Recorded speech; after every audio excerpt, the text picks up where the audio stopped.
Olá, turma. Aqui é a professora Estefânia.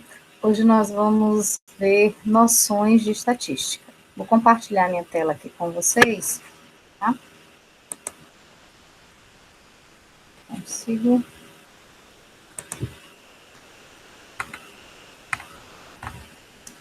Voltou aqui um pouquinho.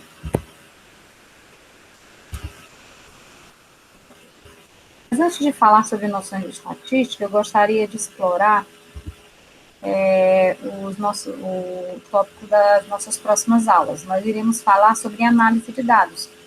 Vai ser nessa parte onde a gente vai fazer um estudo mais aprofundado para o entendimento de dados estatísticos. Às vezes lemos gráficos, tabelas, e essas informações que estão sintetizadas em gráficos e tabelas, elas vêm para dar mais clareza e mais objetividade nas informações. Então, hoje, nós iremos iniciar pela linguagem básica, né, para entender melhor esse universo. Os objetivos principais de toda essa unidade está aqui ao lado. Reconhecer as variáveis utilizadas em uma pesquisa, é o que nós iremos ver no vídeo de hoje. Nos próximos, organizar dados e construir tabelas de distribuições de frequência. Quando a gente consegue registrar a repetição de um evento, nós vamos ver isso em distribuição de frequências. Interpretar os dados apresentados por meio de gráficos. Depois que nós organizamos as tabelas, essas tabelas elas já têm uma informação clara e objetiva, mas o gráfico, a depender do tipo de pesquisa, deixa mais claro ainda. Então, interpretar esses dados também são interessantes. E nada melhor do que, além de interpretar, você saber construir esses gráficos. E para finalizar, que é o tipo de gráfico muito utilizado, vocês estão vendo muito ele agora mesmo no caso da média móvel de casos, né, do Covid, é a interpretação eu quero que a gente tenha a habilidade de interpretar e construir histogramas e polígonos de frequência, que são justamente a base para aqueles gráficos de médias móveis que estão sendo apresentadas recentemente nos telejornais. Tá? Então, para isso, vamos primeiro entender quais são as variáveis de uma pesquisa.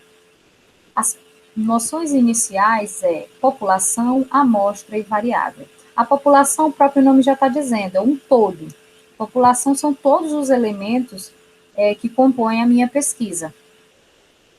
A amostra é um subconjunto, ele até define, é um subconjunto finito, ele tem uma determinação, ele tem um quantitativo. Mas esse subconjunto quer dizer, em partes, que é um pedacinho dessa população, que mantém as variáveis a serem pesquisadas, com características e atributos adequados para a finalização dessa pesquisa. Aí aqui ele cita para a gente, por exemplo, que ao comprar um aparelho de TV, a gente leva em consideração alguns fatores, a marca, as dimensões da tela, os recursos disponíveis e o preço. Cada um desses fatores são as tais variáveis que normalmente são estudadas nas nossas pesquisas. Então, a variável é essa característica, esse atributo estudado nos elementos da população. E lembrando que essa variável, ela tem que estar composta dentro da amostra. Então, essa amostra retirada da população contém essa variável, porque é justamente a característica a ser estudada. Essa variável, ela se apresenta de duas maneiras. Eu tenho a variável qualitativa, o próprio nome está dizendo, ela está voltada à qualidade, e tenho a variável quantitativa, está representada a quantidade. Na parte da qualidade, é importante observar que está mais voltado para os lados de características. Por exemplo, qualidade de um elemento pesquisado. Ele cita aqui cor de olhos, grau de escolaridade, time preferido, classe social. Isso é uma variável qualitativa. Dentro da variável qualitativa, você ainda pode ter uma subdivisão. Ela pode ser ordinal, quando ela dá uma ideia de ordem, e pode ser nominal, onde a gente pode apenas ter uma ideia de descrição. Então, por exemplo, no caso dela ser ordinal, Eu vou citar o exemplo, o grau de escolaridade. Quais são os graus de escolaridade que nós temos? Temos a educação infantil, o ensino fundamental, o ensino fundamental em si já é dividido, ensino fundamental 1 e 2. Temos o ensino médio, isso compõe a educação básica. Nós temos o nível superior, a pós-graduação. Isso tem uma ideia de ordem. Isso é uma variável qualitativa, mas ela expressa uma determinada ordem. Já no caso da qualitativa nominal, eu tenho valores que eu tenho características, eu tenho qualidades que não podem ser ordenadas. Por exemplo, a cor dos olhos. Eu tenho uma variedade de cor de olhos, mas eu não tenho uma ordem, não tenho uma sequência. O sexo, também não. Um time preferido, eu tenho vários times de futebol. Eu não tenho uma ordem em relação a esse time. Já a variável quantitativa, o próprio nome está dizendo, relaciona-se à quantidade, valores expressos por números. Então, aí tem altura, massa, idade, número de irmãos, tudo que pode ser contado, tá? E ela também tem uma subdivisão. Ela pode ser discreta e pode ser contínua. Então, vamos ver a diferença de cada um. A variável quantitativa discreta, ela vem da contagem expressa por números inteiros, tá? Número de irmãos, quantidade de computadores, número de animais. Por exemplo, eu não posso fazer uma pesquisa e dizer que eu tenho um computador e meio, eu tenho um animal e meio. Não, eu tenho uma quantidade de animais, eu tenho uma quantidade de irmãos, eu tenho uma quantidade de objetos, tá?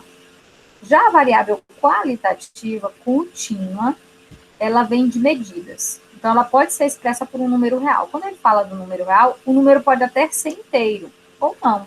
Então, por exemplo, a massa. Normalmente, o quilo, né, o peso de uma pessoa, é representado pelo quilograma. Então, às vezes, a pessoa pesa 56,5 kg, 51 quilos e 300 gramas.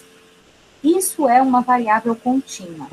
Idade, que nós podemos relacionar aí a questão de anos e meses, altura, temperatura, volume.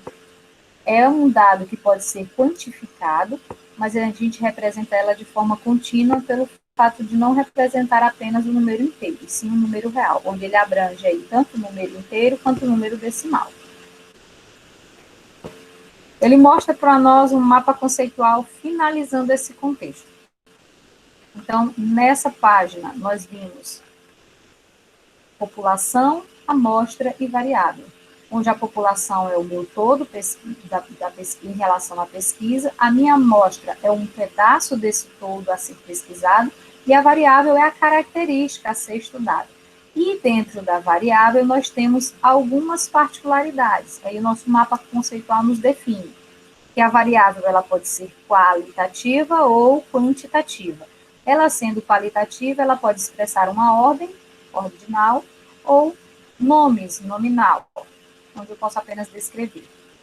A quantitativa, ela pode ser discreta, quando ela relaciona números inteiros, quantidades inteiras, ou ela pode ser contínua, quando ela pode trabalhar com números reais, onde eu tenho os números inteiros, mas pode ser que em alguns casos eu tenha números decimais também, tá bom? No nosso próximo vídeo, eu apresentarei eu irei apresentar um exercício resolvido, né, que está na página 50. Encerrando essa primeira etapa.